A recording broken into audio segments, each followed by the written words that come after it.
సమగ్ర శిక్ష ఉద్యోగుల నిరవధిక సమ్మె 5వ రోజుకు చేరుకున్న సందర్భంగా నిరసనగా గోరు చిత్రకారుడు కారంగు జానయ్య తన కుడి చేతి బొటనవేలు గోటిపై రేవంత్ రెడ్డి చిత్రాన్ని గీసి నిరసన తెలియజేశారు. సమస్యను పరిష్కరించి ఆదుకోవాల్సిందిగా సీఎం రేవంత్ రెడ్డిని కోరారు. సమగ్ర శిక్ష ఉద్యోగుల నిరవధిక సమ్మె 5వ రోజుకు చేరుకున్న సందర్భంగా నిరసనగా గోరు చిత్రకారుడు కారింగు జానయ్య తన కుడి చేతి బొటన వేలుగోటిపై రేవంత్ రెడ్డి చిత్రాన్ని గీసి నిరసన తెలియజేశారు. ఈ సందర్భంగా ఆయన మాట్లాడుతూ ఎన్నికల సమయంలో సీఎం రేవంత్ రెడ్డి హనుమకొండలో కాంట్రాక్టు ఉద్యోగులను పిలిపించి టీ బిస్కెట్లు ఇచ్చి తాగేలోపే మీ సమస్యను పరిష్కరించి చిరునవ్వుతో మీ చిరునామాలకు పంపుతానని హామీ ఇచ్చారు. ఏమైంది సారు మీ పాలన? సంవత్సర కాలమైన ఎలాంటి స్పందన లేకుండా కాలయాపన చేస్తున్నారు. ఇకనైనా మా సమస్యను పరిష్కరించి మమ్మల్ని ఆదుకోవాల్సిందిగా కోరుతున్నామని విజ్ఞప్తి చేశారు.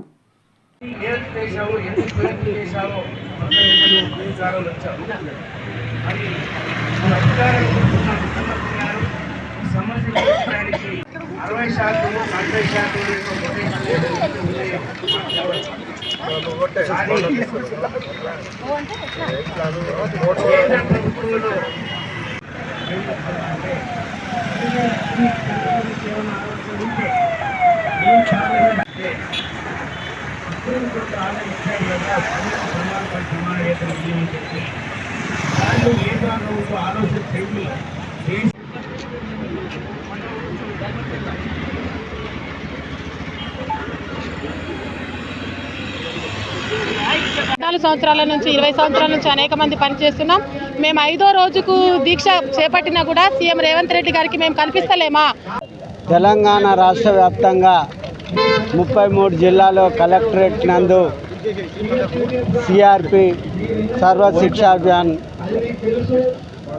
రాష్ట్ర వ్యాప్తంగా గత 5 రోజుల నుంచి నిర్వాహక సమ్మె చేస్తున్న సందర్భంలో 5 డిమాండ్లతో కూడినటువంటి సమ్మె చేయడం జరుగుతుంది.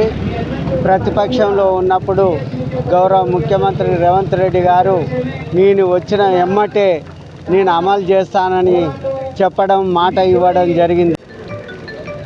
సర్వశిక్ష అభియాన్ ఉద్యోగులు మరి రాష్ట్ర వ్యాప్తంగా తెలంగాణలో జిల్లా కలెక్టరేట్ల ముందు ఇవాళ 5వ రోజు నుంచి సమ్మెలో ఉన్నారు. మరి ప్రభుత్వము వెంటనే వారి సమస్యల గురించి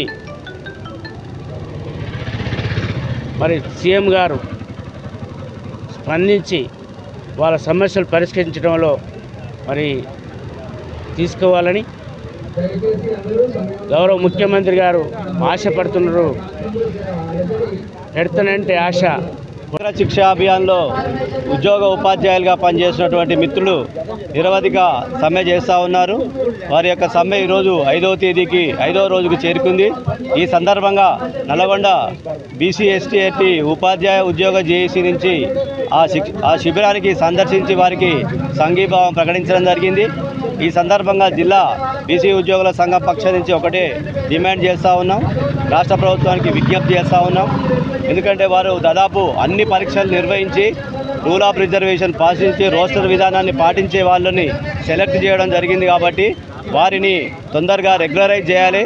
ఈ యొక్క ప్రభుత్వాలు, గత ప్రభుత్వం కానీ ఇప్పటి ప్రభుత్వం కానీ మమ్మల్ని రెగ్యులర్ చేస్తలేదు. మాకు కనీస వేతనము, సమాన పనికి సమాన వేతనం కూడా అమలు చేయకుండా మా యొక్క కుటుంబ పోషణను సరైన విధానంలో పోషించుకోలేకపోయే విధంగా మాకు అన్యాయం చేస్తున్నది. కావున మేము ఈ యొక్క ప్రభుత్వాన్ని ఒకటే అడుగుతున్నాము, మమ్మల్ని అందరినీ సమగ్ర శిక్షలో పనిచేసే ప్రతి ఉద్యోగిని కూడా రెగ్యులర్ చేసి పే స్కేల్ అమలు చేయాలని మేము ప్రభుత్వాన్ని ఈ యొక్క నిరసన దీక్షల సందర్భంగా వారిని డిమాండ్ చేస్తున్నాం. ఈరోజు సమ్మె జరిగే 5వ రోజు. గత 5 రోజుల నుంచి సమ్మె చేస్తున్నాము. ఎస్ఎస్ఏ ఉద్యోగం నుంచి గత 6 సంవత్సరాల నుంచి డిఓ ఆఫీస్లో పనిచేస్తున్నాము. మాకు చాలా తక్కువ వేతనంతో అన్ని పనులు చేస్తున్నా కానీ ఇస్తారు అన్న ధీమాతోటి మేము పాఠశాలలో పనిచేస్తున్నాము. మా యొక్కటి ఏంటి సమాన పనికి సమాన వేతనం ఇవ్వాలని మేము కోరుకుంటున్నాము. ఎందుకంటే మేము 10th క్లాసు మా డిప్లొమా మీద మేము జాబ్ ఎక్కాము. కానీ అందరూ మా పార్ట్ టైం మాస్టర్లు బీఈడీలు పీజీలు బిఎల్ చేసిన వాళ్ళు డిగ్రీలు చేసిన వాళ్ళు చాలామంది ఉన్నారు. అందరూ ఎందుకంటే పాఠశాలలో ఉన్నది చదువుతున్నది మన ఎస్సీ ఎస్టీ బీసీ మైనార్టీ పిల్లలే, మన పిల్లలే అనే ఉద్దేశంతో మేము మాకు జీతం సరిపోకపోయినా మాకు సంబంధం మేము కేవలం 2 పీరియడ్లు మాత్రమే చెప్పాలి. అయినప్పటికీ 5 పీరియడ్లు వేస్తే ఇట్లా చేస్తున్నాం. మేము సబ్జెక్టులు మాకు సంబంధం లేని సబ్జెక్టులు ఇట్లా మేము డిగ్రీలు చేసాం, పీజీలు చేసాం, బీఎడ్లు చేసామని చెప్పేసి పిల్లలను దృష్టిలో పెట్టుకొని మేము మాకు ఇచ్చే జీతం కంటే మేము ఎక్కువ సేవ చేస్తున్నాము.